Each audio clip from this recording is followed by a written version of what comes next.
प्रणाम। आज की कृष्णेंद्र कथा 16 फरवरी है आज। कल की कृष्णेंद्र कथा मिस हो गई थी, रह गई थी। तो उसका एक खास कारण था कि ब्रह्मांडधीश की स्थापना होने वाली है मुदाफरा में। मुदाफरा एक ऐसी जगह है जो महाभारत काल से भी पहले की है। और पहले कितने की पहले की है ये अभी उसका अंदाजा लगाना मुश्किल है, पर महाभारत काल में बहुत ही महत्वपूर्ण थी वो, क्योंकि वो ऋषि धौम्य ऋषि का नाम सुना होगा आप लोगों ने। उनकी तपस्थली थी, आश्रम था उनका वहां पर, मुदाफरा। और हस्तिनापुर के एडवाइजर थे वो, यानी कोई भी सलाह अगर हस्तिनापुर को लेनी होती थी, चाहे कोई राजा कोई भी हो वहां पर जो उनके एडवाइजर थे वो थे ऋषि धौम्य। और बहुत बड़ा आश्रम था वहां पर। गाय गौशाला तो थी ही, नेचुरली होती थी आश्रमों में। आओ और श्रम करना सीखो। आश्रम का अर्थ बड़ा साधारण सा है, आओ और श्रम करना सीखो। श्रम करने का आधार क्या है? श्रम तो कोई भी कर सकता है, और मेरे ख्याल से बिना श्रम के तो कोई रहते नहीं। अगर श्रम को समझें, श्रम यानी मेहनत, तो कोई ऐसी योनि होगी, कोई ऐसा शरीर होगा जो श्रम नहीं करता होगा।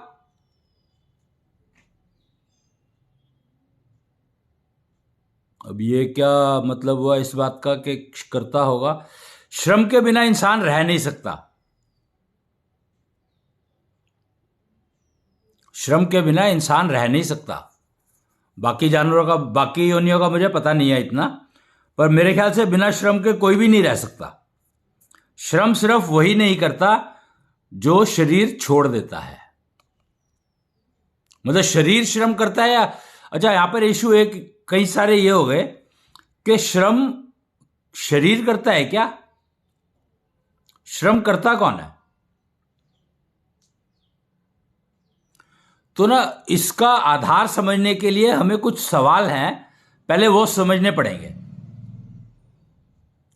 तो सवाल के लिए ना मैं आपको एक वीडियो, क्या है सनातनता, क्या है निश्चलता, स्वार्थ की क्या है परिभाषा, हम इंद्रियों पर कैसे पाएंगे काबू, ज्ञान इंद्रियों का क्या है गूढ़ रहस्य, आत्मा का परमात्मा से कैसे होता है योग, क्या है शारीरिक और आत्मिक समस्याओं का समाधान, पंचारखा से मिल जाती है मानसिक व्याधियों से मुक्ति। तो आपने देखा learn to invest Asho Nidhi to get tension free luxurious digital living. मेरे को लगता है, उम्मीद है आवाज आ रही होगी, साफ आ ही रही होगी, इसमें तो दिखा रहा है जी। तो कितने सारे सवाल पूछे इसने। ये सवाल क्या कह रहे हैं? सबसे पहला सवाल था, क्या है सनातनता? क्या है सनातनता? यानी क्या सनातनता शब्द तो बहुत सुना होगा आपने, पर इसका मतलब समझ में आया?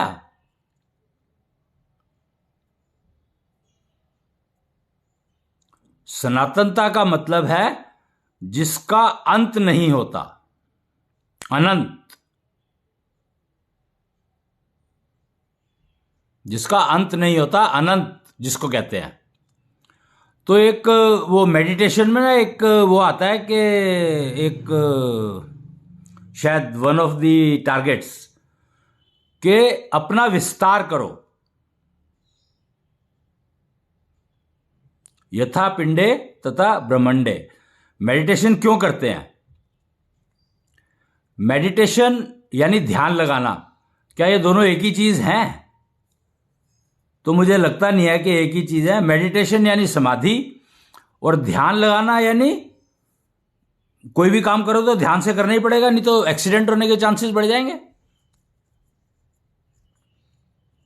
कोई भी आप काम करोगे तो उसमें एक्सीडेंट ना हो, दुर्घटना ना हो, कोई इंसिडेंट ऐसा ना हो जाए जो नुकसान पहुंचाए, उससे अगर बचना है तो काम तो ध्यान से करना ही पड़ेगा। तो पहली बात तो यह है कि ध्यान लगाना और मेडिटेशन दोनों एक ही बात नहीं है, अलग अलग चीजें हैं दोनों। मेडिटेशन में एफर्ट्स हैं, ध्यान लगाने में एफर्ट्स नहीं होती हैं। अगर आप ध्यान लगाने में एफर्ट करोगे तो काम कब करोगे? सारी मेहनत तो आपने ध्यान लगाने में कर दी, तो काम करने में आपके रिजल्ट आएंगे ही नहीं। तभी मेडिटेशन के लिए कहा गया है कि एक ही स्थान पर बैठने का अभ्यास करो और लगातार बैठने का अभ्यास करो, और क्या हो रहा है उसको देखो और इग्नोर करो, पर आंखें बंद रखो। अब ये कितनी कॉन्ट्रडिक्शन हो गई कि अगर आंखें बंद रखेंगे तो देखेंगे क्या?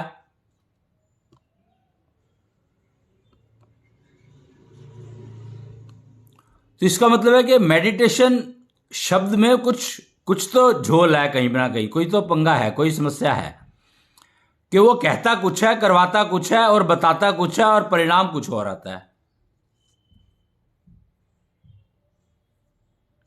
और ज्यादातर लोग कहते हैं कि हमारे से होता नहीं है मेडिटेशन, तो सालों साल लग जाते हैं उनको मेडिटेशन की अवस्था में रेगुलरली बैठने में ही। तो उनको लगता है बहुत बढ़िया टाइम पास हो गया, कितनी कोशिश करी उन्होंने, कितनी एफर्ट करी। तो शब्द निकल के आया कोशिश। मेडिटेशन का ही परिणाम है कोशिश करना, हो या ना हो इससे मतलब नहीं है। तो उसको कह दिया कि फल की इच्छा मत कर, कर्म किए जा, फल की इच्छा मत कर ए इंसान। और उसका रिजल्ट क्या हुआ? भ्रूण हत्या, एबॉर्शंस।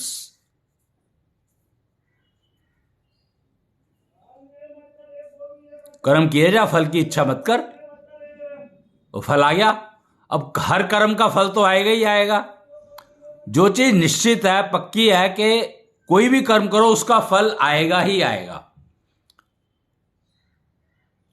तो हम यहां पे बात कर्म की कर रहे हैं, श्रम की कर रहे हैं?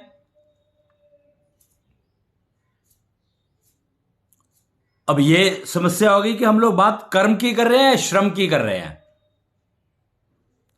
तो जो कोशिश शब्द जुड़ा है ना, वो कर्म से नहीं जुड़ा है, वो श्रम से जुड़ा है।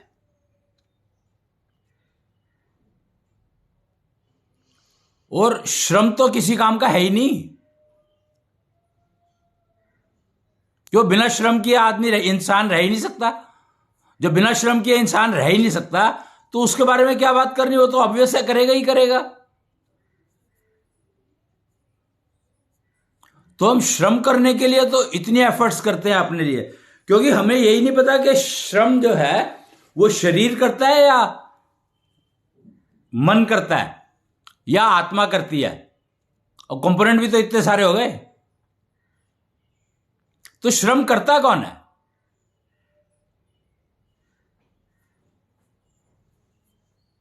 और अगर हम श्रम करता कौन है यही नहीं पता अभी, तो कर्म कौन करता है वो तो कहां चला गया? कर्म का तो पता ही कुछ नहीं।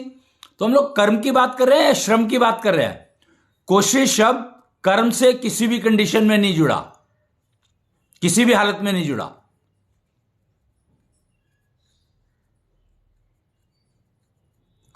तो क्या हम लोग, ओहो, तभी ये जो सवाल उठा है क्या है सनातनता, ये सवाल ही इसीलिए उठा है क्योंकि हमें कर्म और श्रम में फर्क ही नहीं पता। हम श्रम फल को ही कर्म फल कहते चले गए, और नॉर्मली ये हुआ कि हमने तो ये किया नहीं था, हमारे साथ ऐसा क्यों हुआ? मैंने तो ऐसा कुछ किया ही नहीं जिसकी वजह से मुझे ये वो मिला, फल मिला। ये तो जरूर किसी और की वजह से मिला होगा। किसी और ने किया और मेरा नुकसान कर दिया किसी और ने।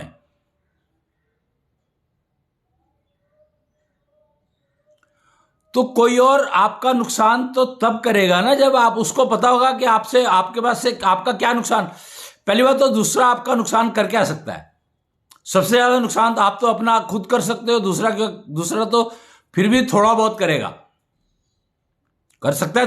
दूसरे की वजह से नुकसान हो सकता है, पर दूसरा नुकसान करे ये एक बड़ी अजीब सी बात है। कर्म किए जा फल की इच्छा मत कर, तो यहां पे होना यह चाहिए था श्रम किए जा फल की इच्छा मत कर, तो कोशिश शब्द जुड़ जाता है। हमने कर्म को कोशिश शब्द से जोड़ा तो वो सारा का सारा, सारी एफर्ट, सारा रिजल्ट, सारा कर्म फल, सारा कंफ्यूजन जुड़ता चला गया। शब्द आश्रम को समझो और गुरुकुल को समझो, भाषा तत्व को समझो। जो आप बोलते हो ना, ये क्या है? बोलना किसको कहते हो आप?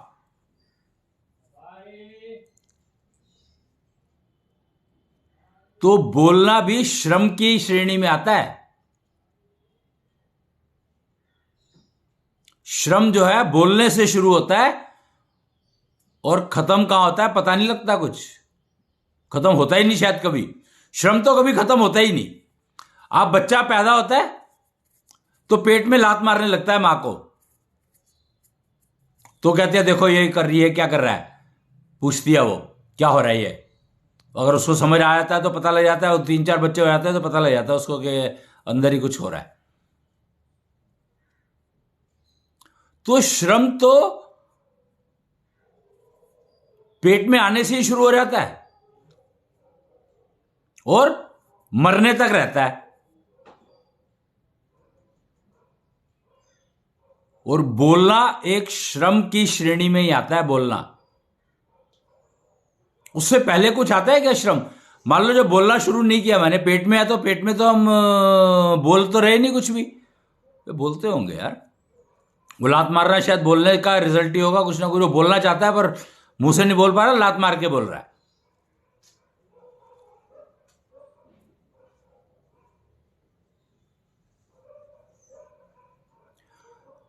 तो एक्चुअली श्रम शुरू होता है ब्रीदिंग से, सांस लेने से। सांस लेना भी श्रम है।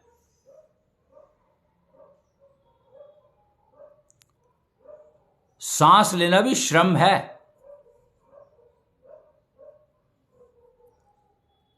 और कर्म क्या है? कर्म क्या है? क्योंकि अब श्रम तो हमने बहुत सारे एग्जांपल देख लिए, पर कर्म भी तो समझना पड़ेगा, क्योंकि बात तो कर्म की गई है। गीता में तो कर्म की बात की गई है और हमने कर्म को तो लिया ही नहीं, हम श्रम तक ही अटक के रह गए, श्रम से आगे गए ही नहीं। और मिलता कर्म फल है, श्रम फल तो मिले ना मिले पता नहीं।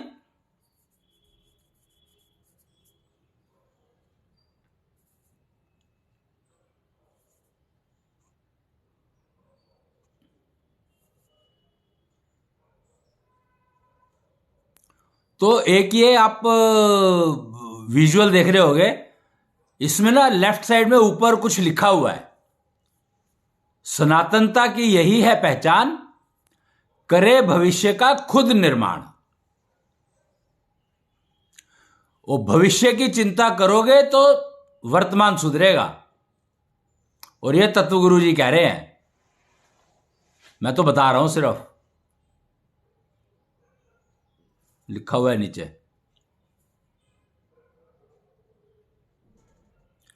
तो सनातनता क्या है जो सवाल था, उसका कितना प्रिसाइज आंसर लिखा है इसमें,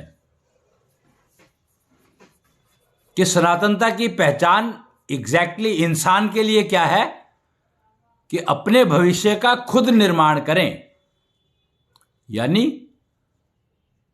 कर्म और श्रम दोनों खुद को ही करने हैं, और भविष्य की चिंता करोगे तो वर्तमान सुधरेगा। इसका मतलब क्या हुआ? तो इसका बड़ा सिंपल सा मतलब है कि तुम्हें पता होना चाहिए कि अब जो कर्म करोगे इसका फल भविष्य में मिलेगा। बात कर्म की हो रही है, यहां पर श्रम की बात अभी मैंने नहीं करी है कहीं पे भी।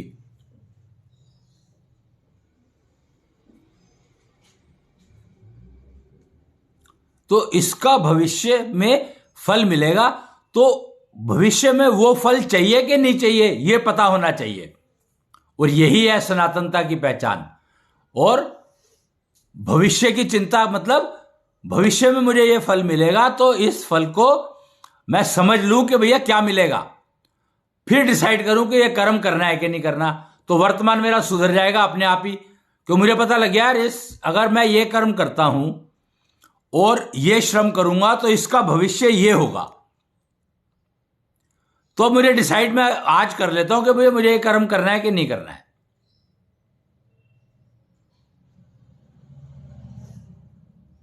जैसे नौकरी करते हैं तो मैं आज नौकरी पे जा रहा हूं, कल जा रहा हूं, परसों जा रहा हूं, 30 दिन जाता हूं, और जो काम दिया गया या जो मैंने समझा या जो मैंने करना था, जो भी एक्टिविटी रही होगी नौकरी की, जॉब की, बिजनेस की, दुकान की, प्रोफेशन की, तो वो मैंने करी और फिर जाकर के श्रम फल मिला। तो अब कर्म कहां हुआ? मैं गया नौकरी पर गया, मैंने नौकरी करी और उसका जो भी मेहनत करी थी उसका जो मेहनताना था, फल था, वो मुझे मिल गया 30 दिन के बाद या 1 हफ्ते के बाद, या शाम को, सुबह से शाम काम किया और शाम को पैसे मिल गए। तो इस सब में कर्म कहां है?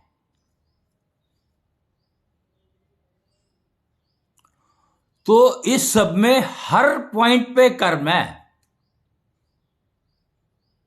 कैसे? सबसे पहली टेंशन कि मैं टाइम से जॉब में पहुंच जाऊं, नौकरी पे टाइम से पहुंच जाऊं मैं। तो उसके लिए फिर साम दाम दंड भेद 4 सिस्टम बना दिए कि ये 4 चीजें हैं भैया, ये चारों के चारों में से कौन सा तेरे को सूट करता है वो यूज कर ले, पर टाइम से ऑफिस पहुंच जा। तो अब कौन सा यूज करना है 4 में से? फिर 4 बना दिए, धर्म अर्थ काम मोक्ष। वो पता ना धर्म का है, ना कर्म का है, ना काम मोक्ष का है, और मुक्ति शब्द गायब हो गया इसमें से। जो सबसे धर्म अर्थ काम मोक्ष, ये 4 शब्दों की बात करी है, और इसमें जो सबसे इंपॉर्टेंट शब्द है वो गायब हो गया। अब बताओ कि जिंदगी में मिलेगा क्या? जब तक ये 4 के चक्कर में रहोगे तो कुछ भी नहीं मिलने वाला। वेद 4 हैं, 4 है ना, 4 ही युग है, सतयुग, त्रेता युग, द्वापर युग और कलयुग, 4 है। क्लियरली सबको पता है। तो ब्रह्मा विष्णु महेश, ये 3 कैसे रह गए? कुछ ना कुछ तो मिसिंग है इसमें।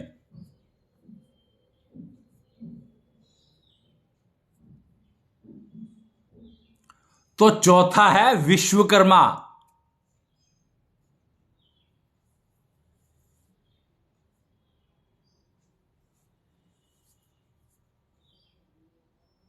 तो 4 के बारे में बात करो तो 4 तो बहुत सारी चीजें हैं। तो हम लोग मोटा मोटा जो सबसे इंपॉर्टेंट माना जाता है वो माना जाता है धर्म अर्थ काम मोक्ष। क्यों? मोक्ष के लिए करते हैं जो कुछ करते हैं, उसके लिए धर्म भी चाहिए, अर्थ भी चाहिए, काम भी चाहिए।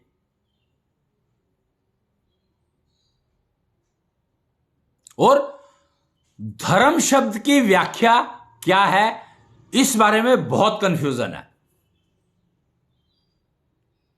और वो कंफ्यूजन सिर्फ इसलिए है क्योंकि जो सबसे इंपॉर्टेंट शब्द था इन 4 में, 4 के बाद, वो गायब हो गया, और वो था मुक्ति। अगर मुक्ति की बात कर रहे होते, मुक्ति इंक्लूड किया होता, तो आपको प्रॉब्लम आती नहीं, धर्म समझने में 1 मिनट लगता, देर लगती नहीं।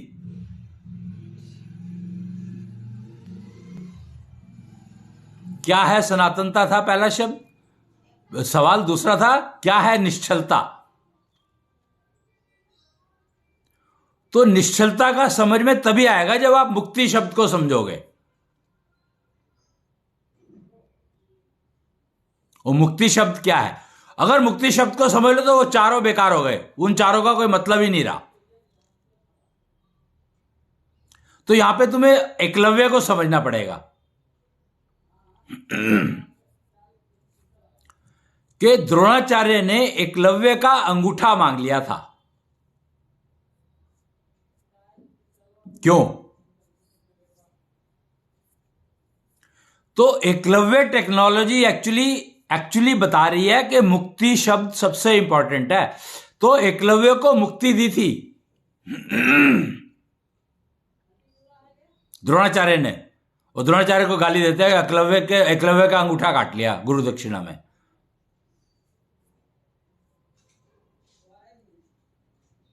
तो कितना भ्रम फैला हुआ है देख लो अब आप, श्रम और कर्म के डिफरेंस को ना समझने के कारण। कर्म तब समझ में आएगा जब मुक्ति शब्द को समझोगे तो कर्म समझ में आएगा, नहीं तो धर्म अर्थ काम मोक्ष चारों के चार जो है श्रम से रिलेटेड है, कर्म से इसका कोई मतलब नहीं है, कोई कनेक्शन नहीं है इनका।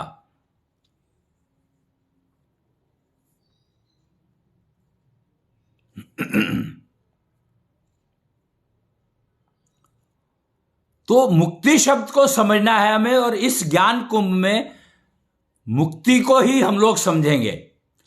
5वां ज्ञान कुंभ शुरू होगा 18 तारीख से, आज 16 तारीख है एक्चुअली, और 16 यानी 16 का मतलब पता है आपको?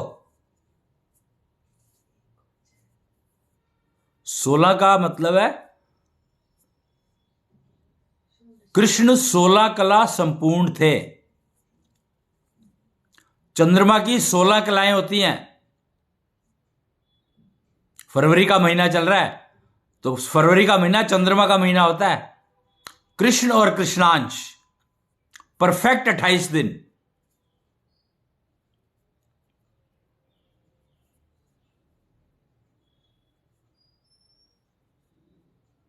और ये 28 दिन का मतलब फरवरी का महीना फीमेल्स के लिए, फीमेल ज्ञान के लिए समझने के लिए बहुत ही महत्वपूर्ण है, बहुत इंपॉर्टेंट है। पूरा 28 दिन का साइकिल बताते हैं महिलाओं का, और वो 30-31 हो जाता है ना, इसका मतलब है कि बीमार है।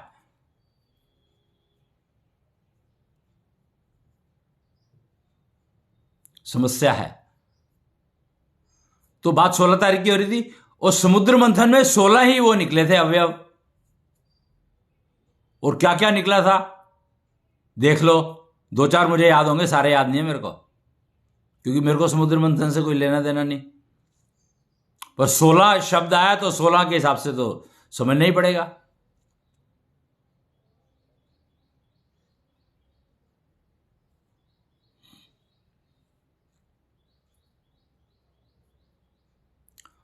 एक्चुअली 16 का अगर मतलब समझोगे ना तो बहुत ही इंटरेस्टिंग है। 16 इज वेरी इंटरेस्टिंग फिगर। सारी की सारी आपका IT industry, computer industry, mobile industry, total सारी की सारी 16 पे डिपेंडेंट है। हेक्साडेसिमल सिस्टम ये कृष्ण का दिया हुआ है। और मुक्ति को समझना है तो 16 शब्द, 16 नंबर को समझना बहुत जरूरी है। न्यूमरोलॉजी की अगर बात करें, न्यूमा कैल टेक्नोलॉजी की अगर बात करें हम, तो 16 जो है बहुत ही इंटरेस्टिंग नंबर है। Termination of count of hexadecimal.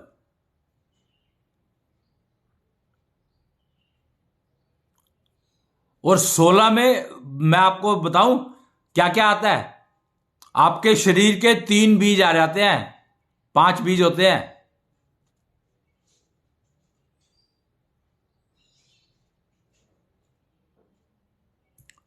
भौतिक शरीर, आकाश पृथ्वी जलवायु अग्नि। फिर मानसिक शरीर, आकाश पृथ्वी जलवायु अग्नि।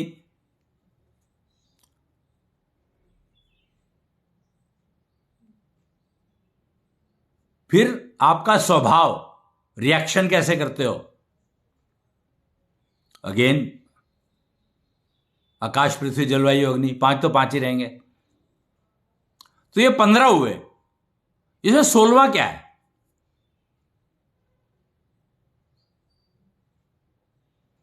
16वां है कॉन्जलनियल लॉ, जो आपको सारा जोड़ के रखता है।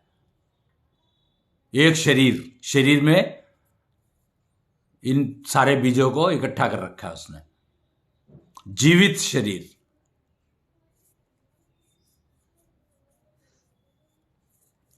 इसलिए कॉन्जलनियल वर्ड का मतलब होता है well wisher to the society. और कृष्ण से बड़ा वेल विशर कोई था क्या सोसाइटी का? बता दो। उसने 16,000 स्त्रियों को अपना नाम दे दिया था कि जो यूज करना चाहे कर सकती है। क्या इससे बड़ा वेल विशर कोई हो सकता है? क्या हुआ है कोई इससे बड़ा वेल विशर आज तक?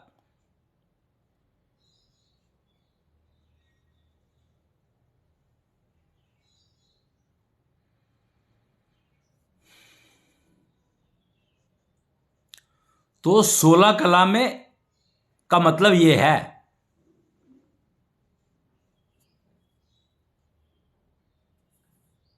कृष्ण के ईष्ट जो थे वो 18 के मालिक थे। हैं मतलब थे क्या? हैं। तो बाकी 2 क्या हैं? बाकी 2 हैं वासुदेव और देवकी, जिनको हम गिनते ही नहीं कहीं पर भी। हम हमेशा नंद और यशोदा में चले जाते हैं। वासुदेव देवकी की बात करना नहीं चाहता कोई। मुझे समझ रहा है वासुदेव और देवकी की बात क्यों नहीं करते लोग।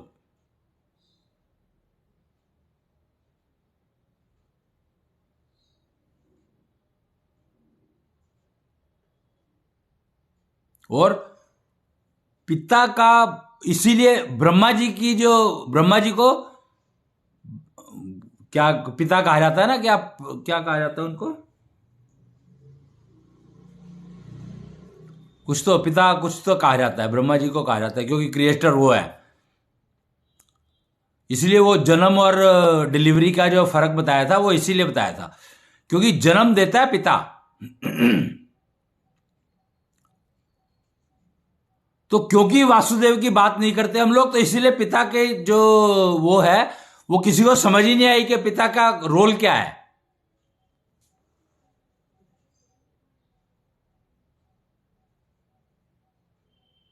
और देवकी की बात इसलिए नहीं करी गई क्योंकि देवकी की बात करोगे तो वासुदेव की बात आएगी।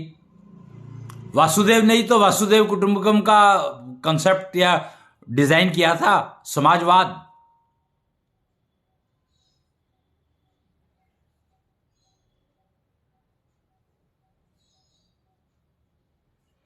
तो जैसे ही वासुदेव और देवकी की बात करोगे तो फिर कृष्णनिष्ठ आपको समझ में आएंगे, नहीं तो कृष्णनिष्ठ समझ में नहीं आएंगे। कृष्ण तक अटक के रह जाओगे। कृष्ण 16 और कृष्णनिष्ठ 18।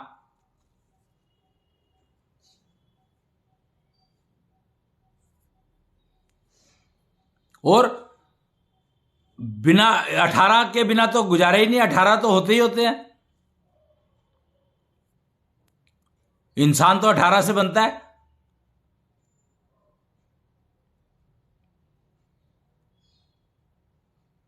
तो क्या करोगे?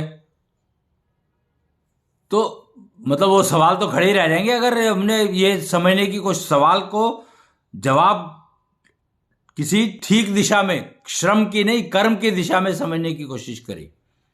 और कर्म समझना है तो मुक्ति शब्द आपको हाईएस्ट प्रायोरिटी देना पड़ेगा। क्यों? क्योंकि आपको कष्टों से मुक्ति नहीं चाहिए क्या? कष्टों से मोक्ष चाहिए कि मुक्ति चाहिए? मोक्ष तो निमट गया, मोक्ष धाम, फिर तो सारे कष्ट अपने आप ही खत्म हो गए। तो मृत्यु चाहिए क्या या मुक्ति चाहिए?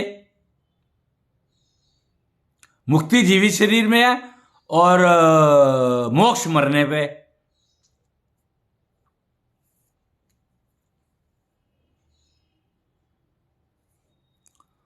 तो कष्टों से मुक्ति, मुक्ति शब्द सबसे इंपॉर्टेंट है, सबसे इंपॉर्टेंट शब्द है मुक्ति। बाकी चार बेकार है उनके सामने, इस मुक्ति शब्द के सामने। कष्ट कब से शुरू हो जाते हैं? जिस दिन डिसाइड कर लिया कि आज बेटे का ब्याह करना है।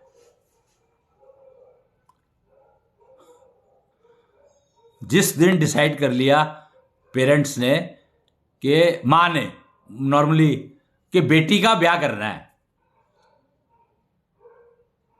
और कष्ट किसके लिए शुरू हुआ? अब ये समझने वाली बात है कि यहां पे बेटी का ब्याह करना है दिमाग में आया मां के दिमाग में क्यों आया? अब यहां पे मुक्ति की बात हो रही है, तो सबसे पहले मां ने डिसाइड किया कि मेरे को मुक्ति चाहिए। वो कहती है, बेटे को कहती है कि बेटे तेरा ब्याह कर दो, अब मेरे से तेरी रोटी नहीं बनती। ये हरियाणा में स्टेटमेंट है टिपिकल हरियाणा की, तो हरियाणा को विश्वविद्यापक इसीलिए कहा गया है। वो बाप को, वो बेटे के बाप को कहती है अब इसका ब्याह करो, इसकी रोटी मेरे से नहीं बनती।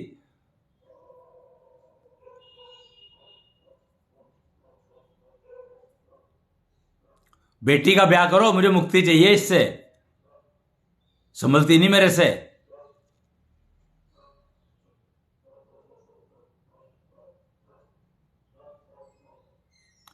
अब बताओ, मां से बेटी नहीं संभलती,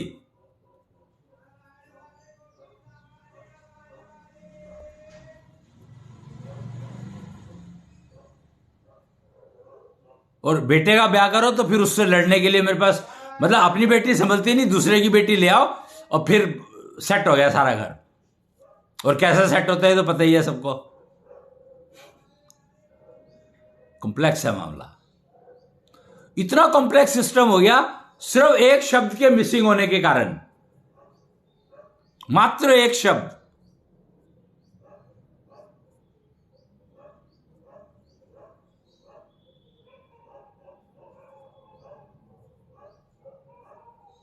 तो कष्टों से मुक्ति चाहिए, बेटी से मुक्ति चाहिए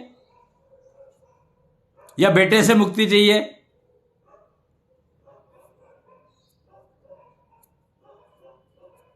और मुक्ति तो चाहिए नहीं। क्यों नहीं चाहिए मुक्ति? क्योंकि बेटे का ब्याह कर दिया, बेटा घर छोड़ के चला गया, बेटी का ब्याह कर दिया, बेटी घर छोड़ के चली गई। अब मैं क्या करूं? अब उम्र ऐसी हो गई, बच्चा और पैदा कर नहीं सकती। अब स्त्रियों के साथ तो बहुत सारी कंडीशन जुड़ी हुई है बेचारियों के साथ, क्या करोगे तुम? बेचारी वैसे कहना नहीं चाहिए, आजकल जेंडर इक्वालिटी का बहुत वो चल रहा है, वुमेन एम्पावरमेंट। मतलब आई एम सरप्राइज्ड कि जो ऑलरेडी इतनी पावर के साथ आई है दुनिया में और उसको एम्पावरमेंट चाहिए।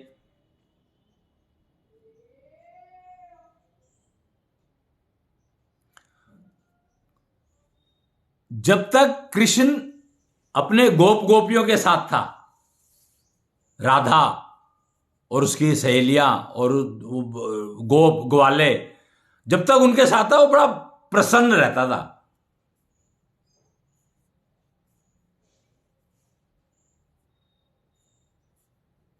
और जब से रुक्मिणी आई उसकी जिंदगी में, मतलब कैन यू इमेजिन कि रुक्मिणी के आने के बाद हुआ क्या?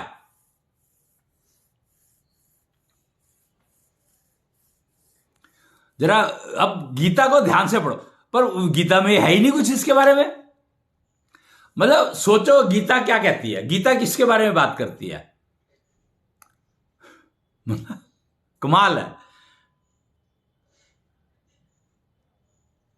गीता कर्म के बारे में बात कर रही है, कर्म का पता ही नहीं है, हम श्रम में घुस गए, कर्म छोड़ दिया आपने। गीता मुक्ति की बात करती है, हम मोक्ष पे चले गए, धर्म अर्थ काम मोक्ष। आज भी सारे के सारे लोग ये कहते हैं कोई भी काम करो अर्थ तो चाहिए ही चाहिए। अब काम का अर्थ चाहिए या पैसे को अर्थ कह रहे हैं ये नहीं पता। धर्म अर्थ काम मोक्ष में अर्थ को क्या कहा गया है? ये अंग्रेजी हिंदी का कंफ्यूजन बड़ा मजेदार है। अर्थ पृथ्वी को भी कहते हैं, अर्थ पैसे को भी कहते हैं, और अर्थ मीनिंग को भी कहते हैं। तो एक्चुअली अर्थ शब्द का मतलब था कि मैं जो काम कर रहा हूं, जो श्रम कर रहा हूं, उसका मतलब क्या है। अगर यह समझना है तो बहुत आसान है। मैं लकड़ी काट रहा हूं, क्यों? क्योंकि मुझे शाम को रोटी बनानी है। उसके ऊपर लकड़ी काट रहा हूं, रोटी बनानी है, ठीक है, एग्रीड। अब मैं वही लकड़ी काट रहा हूं जिसके ऊपर बैठा हुआ हूं।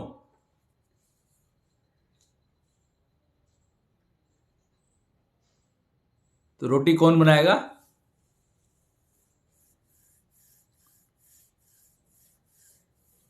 कौन बनाएगा रोटी? वे तो जिस लकड़ी जिस पे बैठा है उसको काट रहा है, तो उसको जब वो कटेगी तो वो गिरेगी, और फिर तेरा क्या होगा?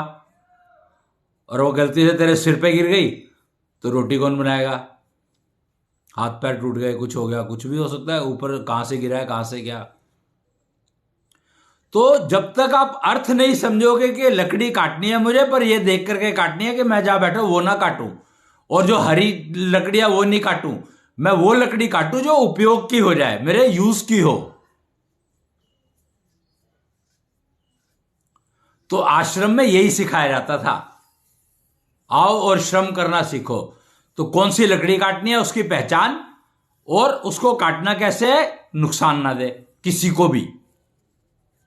ये नहीं कि आपने लकड़ी काटी और उसके साथ में कुछ चल रहा था, उसके ऊपर कोई जीव बैठा था, उसको भी काट दिया, तो पाप तो लगेगा ही ना।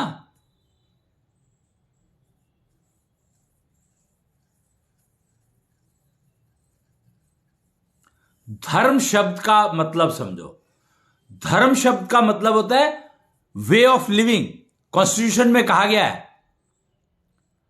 वो ना आजकल कुछ एक कल वो सुन रहा था, मैं कोई वीडियो सुन रहा था, कोई तो कह रहे थे, शायद न्यूज पे कोई चर्चा चल रही थी कि हमें हिंदू राष्ट्र बनाना है। हिंदू शब्द का डेफिनेशन है वे ऑफ लिविंग, अपने रहने का तरीका। और रहने का तरीका तो पूरी दुनिया में सबका एक ही है, कोई फर्क है ही नहीं। इंसान है तो इंसान एक ही तरीके से रहता है, दूसरा तरीका हो सकता है क्या? हर इंसान को रोटी चाहिए, कपड़ा चाहिए और मकान चाहिए। तो हिंदू राष्ट्र की बात करो, या तो पूरा का पूरा वर्ल्ड ही हिंदू है, समझने का फर्क है बस। अगर आप धर्म शब्द का मतलब समझ जाओ, वे ऑफ लिविंग कॉन्स्टिट्यूशन कहता है भाई, Hindu is nothing but way of living. It doesn't say this way of living, no, it says way of living. So इसीलिए जब बच्चा पैदा होता है तो वो हिंदू पैदा होता है। ये कहते हैं सारे, ये लोग यही कहते हैं कि बच्चा पैदा होता है तो हिंदू होता है, बाद में उसका जो मर्जी कर दो। सिखाओगे तो आप ना, जो कुछ सिखाना है उसको। अगर आपने 16 का शब्द का मतलब समझ लिया तो आपको बहुत कुछ समझ में आ जाएगा। सिर्फ 16 शब्द का मतलब समझ लो, 16 नंबर का मतलब समझ लो, मुक्ति का मतलब समझ लो, तो ही बहुत कुछ समझ में आ जाएगा।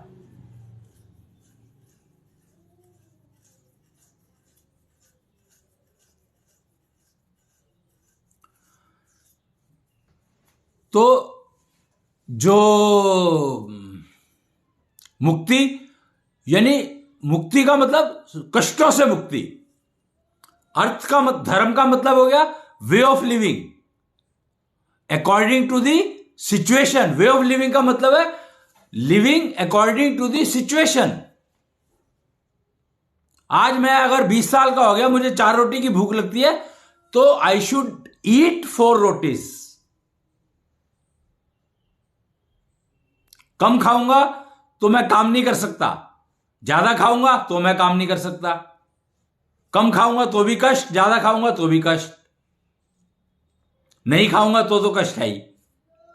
तो मुक्ति शब्द ना होने की वजह से जिंदगी में हम कष्टों में घुस गए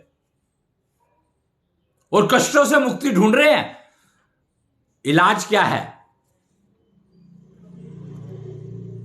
इलाज क्या है? रोग से मुक्ति।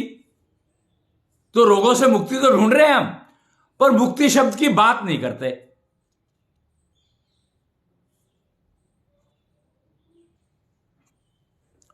मुक्ति शब्द की बात नहीं करते हम। क्यों? क्योंकि धर्म अर्थ काम मोक्ष, इन 4 के अलावा हमें कुछ पता ही नहीं है। अब एक तो यह बात मुझे समझ में नहीं है कि धर्म अर्थ काम मोक्ष 4 शब्द बनाए किसने। जरूर वो आदमी कंफ्यूज होगा। कारण धर्म शब्द में समझने में गड़बड़ी होगा। जब वे ऑफ लिविंग की बात कर रहे हैं, धर्म मीन्स वे ऑफ लिविंग, बात ही खत्म हो गई। मेरे को सोच ही खत्म हो गई, विचार ही खत्म हो गया उसमें। तो वे of living, not a particular way of living.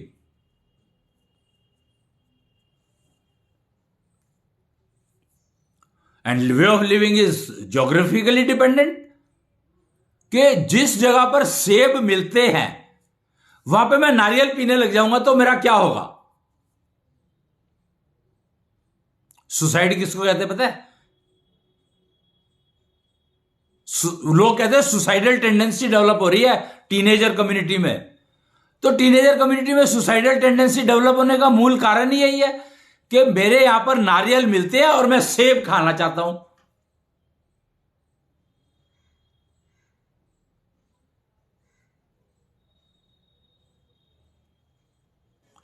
तो वे ऑफ लिविंग अगर आप समझोगे तो ज्योग्राफिकली रहना सीखना ही पड़ेगा, आपको समझना ही पड़ेगा, कोई हल नहीं है आपके पास। अर्थ, अर्थ का मतलब है कि जो तुम काम कर रहे हो वो ठीक से समझ गए। यानी मैं वही डाली तो नहीं काट रहा जिस पे बैठा हूं, वो मैं कच्ची डाली, वो कच्चा फल तो नहीं तोड़ रहा जिसको खाने से मेरे को कष्ट होगा।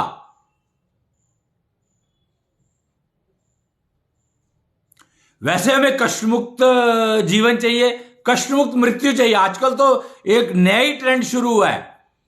जो लोगों उम्र 60 साल से ऊपर हो गई है ना, वैसे तो मेरे ख्याल से 20 साल वाले भी कहते ही होंगे ये बात, जो सुसाइडल टेंडेंसीज जो डेवलप हो रही हैं, तो वो कहते हैं कि मरने में कोई कष्ट ना आए, कष्ट मुक्त मृत्यु चाहिए। भय किस चीज का है? कष्ट का।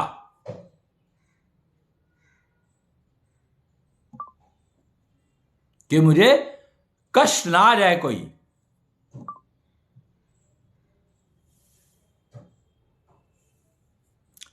कष्ट में ना रहूं मैं, मेरा जीवन कष्ट में ना चले, कष्ट मुक्त जीवन चाहिए मुझे।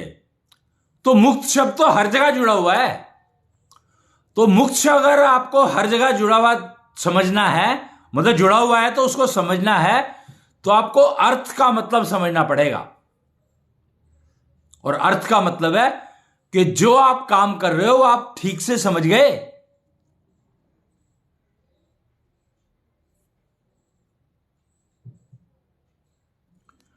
तीसरा शब्द है काम।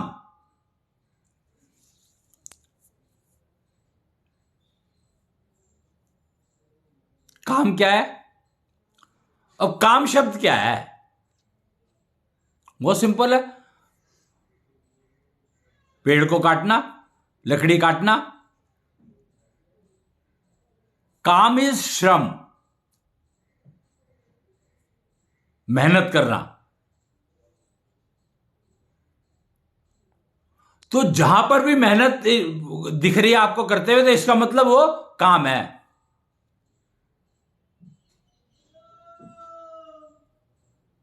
और मोक्ष का मतलब है रेम्यूनरेशन। पूरा हो गया, शरीर पूरा हो गया तो मोक्षधाम ले गए।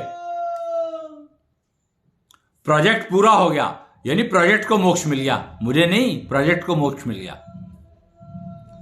मोक्ष तो बहुत सिंपल है समझना। मोक्ष शब्द का मतलब ही है पूरा हो जाना, इच्छाओं का पूरा हो जाना, मन का मोक्ष। शरीर का पूरा हो जाना, शरीर का मोक्ष। प्रोजेक्ट का पूरा हो जाना, प्रोजेक्ट का मोक्ष।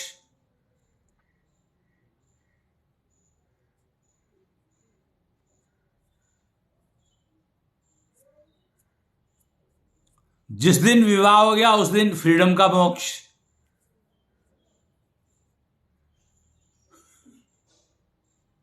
यही कहते हैं ना क्या, जिस दिन से ब्याह हुआ उस दिन से गुलाम हो गया मैं तो, या गुलाम हो गई। दो ही शब्द, गुलाम के शब्द ही निकलता है नहीं जिंदगी से। वो गुलामी से मुक्ति चाहिए। वो गुलामी शब्द को तुम पकड़ के बैठ गए, ब्याह का मतलब गुलामी हो गया, और गुलामी से मुक्ति चाहिए मतलब डाइवोर्स, इसलिए डाइवोर्स हो रहे हैं। डाइवोर्स होने बढ़े क्यों? एकमात्र कारण गुलामी से मुक्ति चाहिए।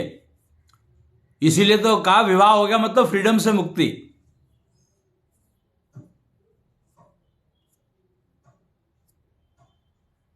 तो मोक्ष की मतलब धर्म अर्थ काम मोक्ष समझना कितना आसान हो गया जैसे मुक्ति शब्द जिंदगी में आया।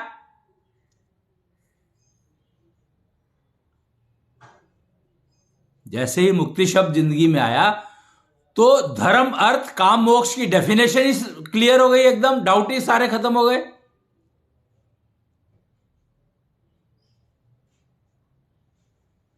धर्म रहने का तरीका, अर्थ काम करने का तरीका, काम यानी काम करना, और मोक्ष यानी उसका रिजल्ट, परिणाम। तो ये धर्म अर्थ काम मोक्ष श्रम से लिंक्ड है,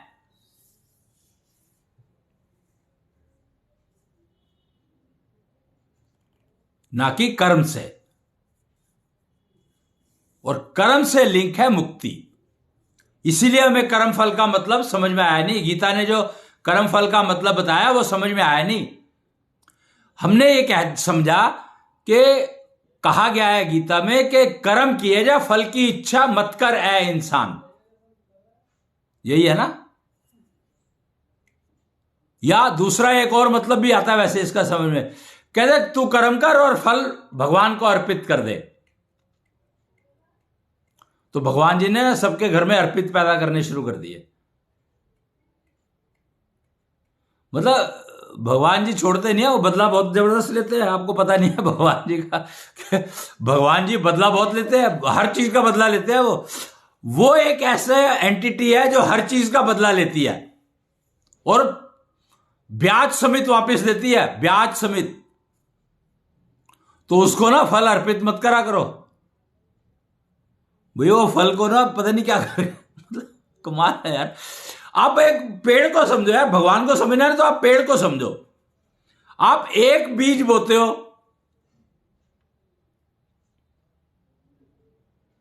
आम का पेड़ के लिए एक गुठली डाल दी थी गलती से, और वो आपको क्या क्या देता है, कितने सालों तक क्या क्या देता है, कितने फल देता है। आप अचार भी डालते हो उसका, खाते भी हो उसको, मतलब तो पेड़ को भगवान मान लो तो आपको भगवान का समझ में आ जाएगा। और फिर आप जिंदगी में कभी भगवान को कुछ अर्पण नहीं करोगे, ये पक्की बात है। करोगे फिर भी, मर्जी तुम्हारी। वो कहते हैं कि ट्विन हो जाते हैं ना, मतलब आप देखो इंटरेस्टिंग कितनी है जिंदगी। क्या ट्विन हो गए यार, ट्विन ना दोनों की आते एक जैसी है। वो पता लगा कि दोनों लड़कियां थी, एक घर छोड़ के भागी और एक घर छोड़ने को तैयार नहीं है, तो आते एक जैसी कैसे हो गई।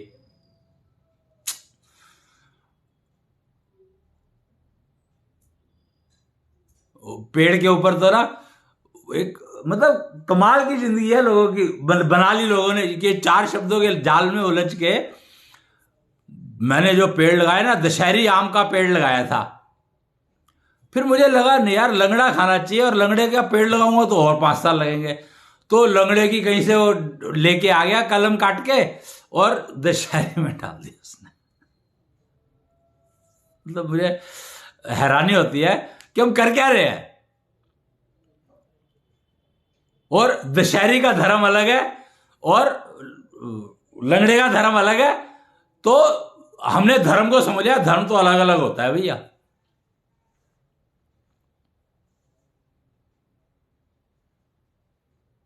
और फिर किसी को लगा कि नहीं यार दशहरी का पेड़ तो लगा हुआ है, दशहरी आम का, और चौसा खाना है मुझे, तो एक तरफ उसने काट के चौसा लगा दिया। एक सज्जन मिले थे मेरे को एक्चुअली कहीं पे, तो उन्होंने कहा हमने एक आम खाया, उसको एक तरफ से काटा तो उसमें दशहरी का टेस्ट था, एक तरफ से काटा तो उसमें चौसे का टेस्ट था, और एक तरफ से काटा तो उसमें लंगड़े का टेस्ट था। क्या आम था। उस आदमी के बारे में क्या कहना चाहिए मुझे नहीं पता।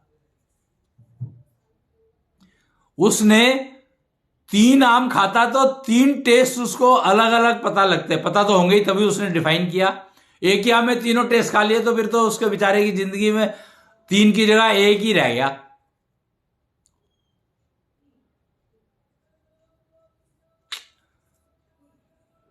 गहन समस्या है। तो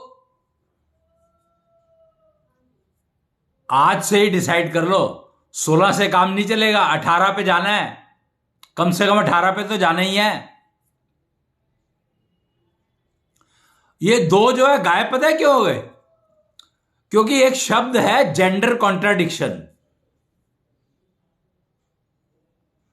ये शब्द गायब होने से, एक्चुअली मुक्ति शब्द हटने से जेंडर कॉन्ट्राडिक्शन गायब हो, क्या जानकारी गायब होगी। अर्धनारीश्वर के बारे में नाम तो सुना, पर अर्धनारीश्वर का मतलब नहीं समझ आया किसी को। अर्धनारीश्वर बता क्या रहा है ये नहीं पता लगा, ये समझ आया ही नहीं।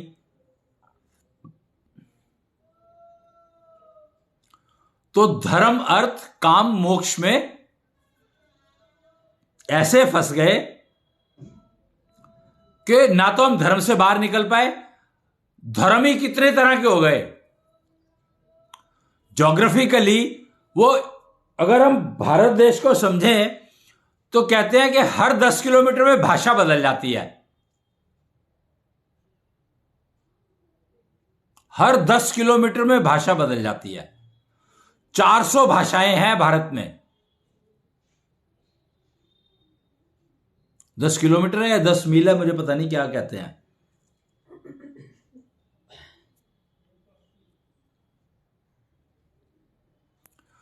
तो 10 किलोमीटर में भाषा बदल जाती है, नहीं, वे of living changes every 10 kilometres.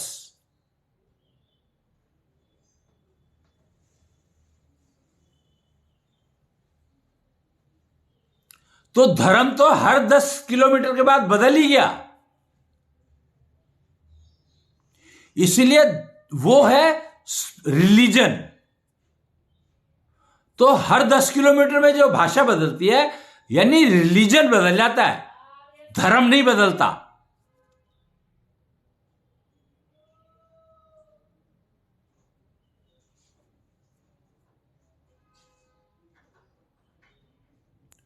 और अर्थ से बाहर हम निकल ही नहीं पाए, क्योंकि अर्थ को हमने सिक्का मान लिया, पैसा मान लिया।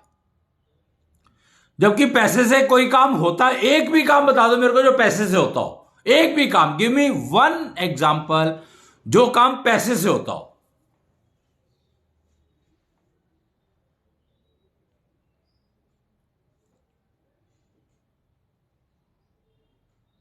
एक भी काम संभव नहीं है पैसे से होना। और कोई ऐसा इंसान बता दो जो ये ना कहता हो कि यार पैसे के बिना कोई काम नहीं होता।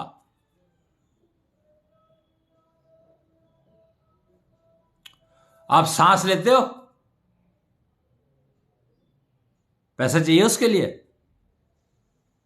आप बोलते हो, पैसा चाहिए उसके लिए। आप देखते हो, पैसा चाहिए उसके लिए। आप कुछ भी सुनते हो, उस पैसा चाहिए उसके लिए।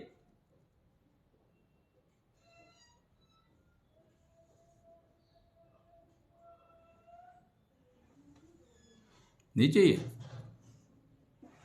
पैसे से तो कोई काम होता ही नहीं है।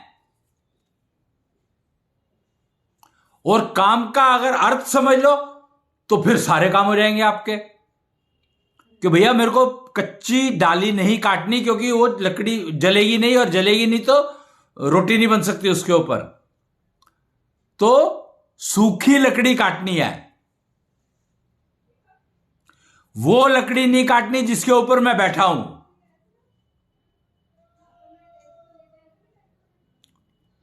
तो अर्थ अगर आप समझने लग जाओगे तो आपको तुरंत पता लग जाएगा पैसे की तो कोई मतलब है ही नहीं।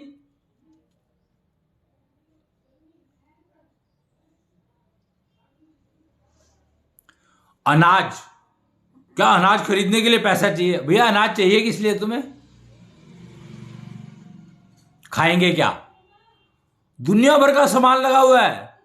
कहीं भी जंगल में चले जाओ, आपको 1000 चीजें मिल जाएंगी खाने वाली।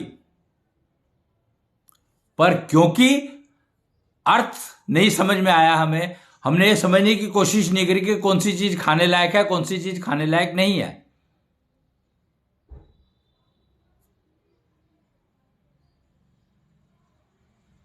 तो समस्या हो गई, होनी थी। अगर आप 2 घंटे जंगल में बैठ जाओ या थोड़ा घूम लो तो आपको डेफिनेटली कम से कम 10 चीजें ऐसी मिल जाएंगी जो खाने लायक हैं आपके। बहुत आसान पहचान है। पशु पक्षी कीड़े मकोड़े चल रहे हैं, वो देख लो उनको क्या कर रहे हैं, वो आपको तुरंत पता लग जाएगा कि कौन सी चीज खाने लायक है, कौन सी चीज खाने लायक नहीं है।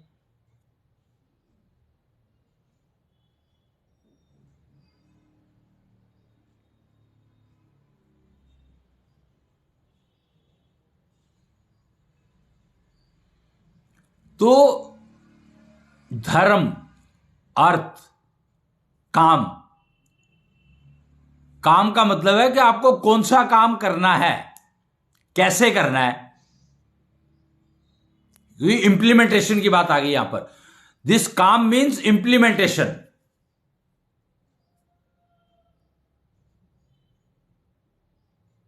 अर्थ मीन्स डिसीजन मेकिंग।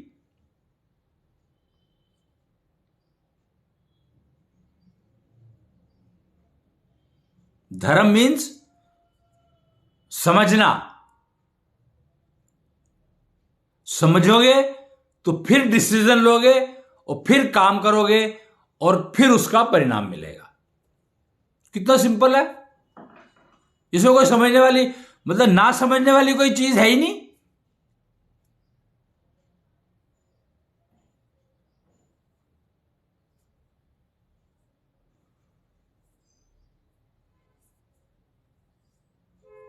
इसमें कोई ना समझने वाली चीज कोई है ही नहीं।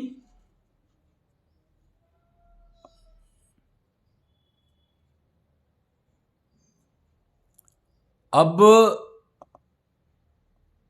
जो हमने मोटा मोटा समझा, 16 की इंपॉर्टेंस समझनी शुरू की थी हम लोगों ने। हमने एक्चुअली पहला वीडियो देखा था जिसमें क्या है सनातनता का पहला सवाल था उसका, और वो समझने की कोशिश करी। उसमें तो मुक्ति शब्द आ गया। 16 कला संपूर्ण है, पर 16 कला संपूर्ण में मुक्ति शब्द नहीं था। उन 16 कला को समझने में हम लोग धर्म, अर्थ, काम, मोक्ष में उलझ गए, तो मुक्ति शब्द हट गया हमारी जिंदगी से।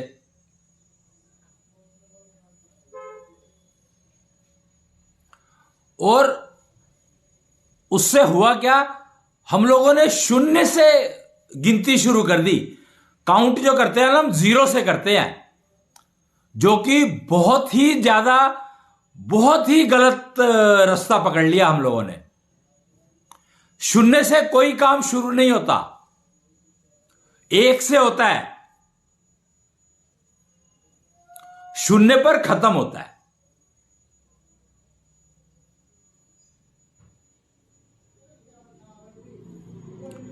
तो ये समझ लो कि आज के बाद से शून्य शब्द को हटा दो अपनी जिंदगी से।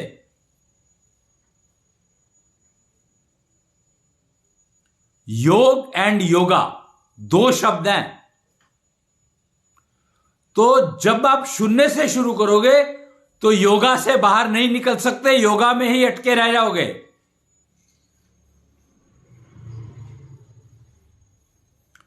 और एक से शुरू करोगे तो सबसे पहले मुक्ति आएगा, पहला शब्द ही मुक्ति आएगा।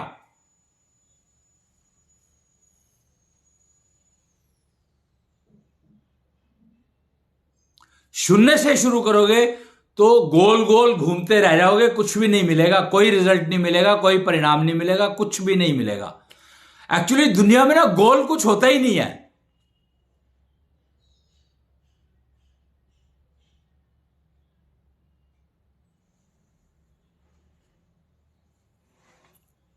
प्रकृति में गोल कुछ नहीं होता है, कुछ भी नहीं होता है।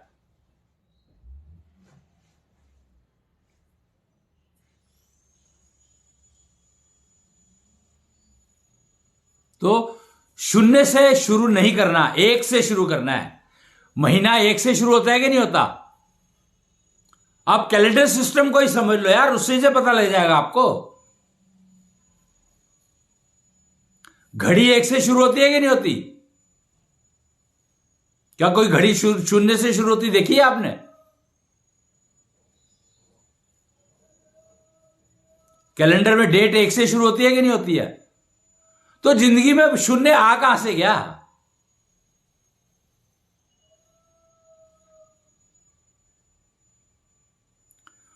तो एटलीस्ट आज से यह समझ लो कि शून्य से कोई भी चीज शुरू नहीं होती है।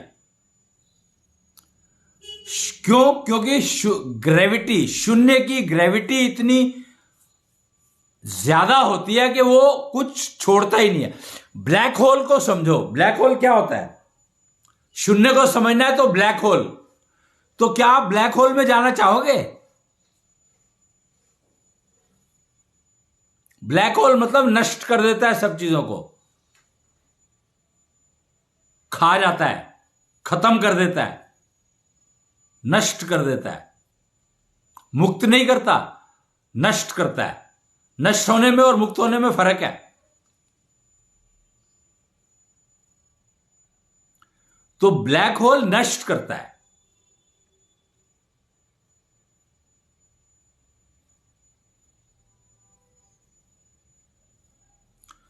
और मुक्ति एक से शुरू होती है। जीवन में आ गया, बाहर डिलीवरी हो गई तो मेरी गर्भ से मुक्ति हो गई और मुझे गर्भ से मुक्ति मिल गई। तो डिलीवरी से समझो मुक्ति को समझना है तो। और कोई वो नहीं है समझने का। डिलीवरी से ही मुक्ति समझ में आएगी आपको। मुक्ति शब्द डिलीवरी से ही समझ में आएगा। और एक से शुरुआत होती है, समय को समझो तो एक से शुरुआत समझ में आ जाएगी। शिव ने कहा था एक से अनेक हो जाऊं, तब 84 लाख योनियां बनी थी। शिव 84 लाख बीज में कन्वर्ट हुए थे। शिव बीज रूप को कहा जाता है।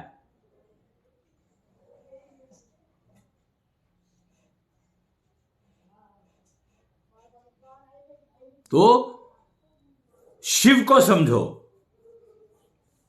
एक को समझो। सूर्य एक है, चंद्रमा एक है।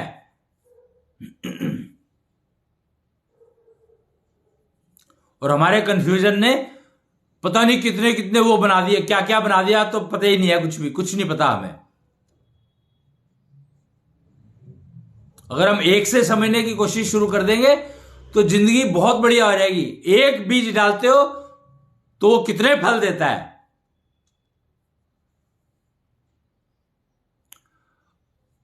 जब आया था बंद थी मुट्ठी, जाऊं जब खुले रहे ना हाथ। ये स्टेटमेंट का मतलब समझो। ऐशो मूल वाक्य, ऐशो क्या है, वो क्या नाम दिया था इसको? एक गाय ज्ञानिता है और एक ऐशो, ये ऐशो चौपाई है। ऐशो चौपाई। ऐशो चौपाई कहती है जब आया, नहीं ये था क्या, जब आया था बंद थी मुट्ठी, जाऊं जब खुले रहे ना हाथ।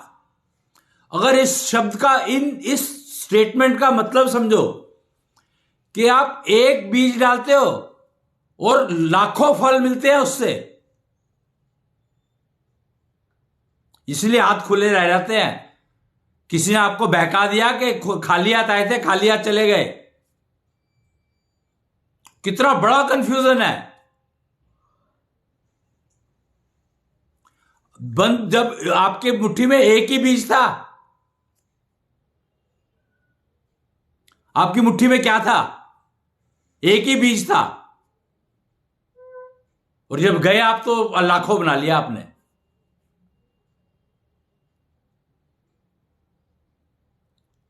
इन्वेस्ट किया आपने बीज को, जबकि आपको निपटाना था उसको।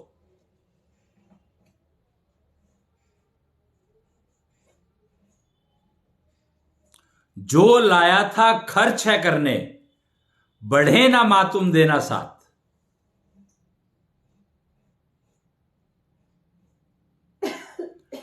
तो अब समय आ गया है कि हमें मुक्ति शब्द को अपनाना ही पड़ेगा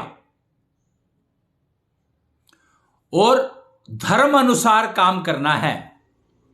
धर्म अनुसार यानी जिस एरिया में मैं रहता हूं वहां पर जो पैदावार होती है वही मुझे सूट करेगी, बाकी चीजें सूट करेंगी नहीं। अगर मेरे एरिया में नारियल होते हैं तो मैं सेब ना खाऊं, मुझे नुकसान देगा।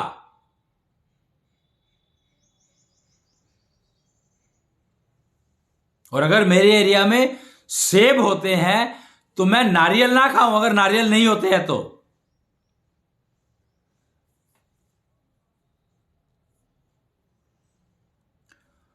तो आपको मुक्ति शब्द अडॉप्ट करना ही पड़ेगा। धर्म अनुसार रहना सीखना ही पड़ेगा अगर आप सनातन जिंदगी बिताना चाहते हैं तो। सनातन का मतलब है अनंत, अनंत का मतलब है निरोगी, कोई रोग ना आए। अंत जो रोग से होता है, अंत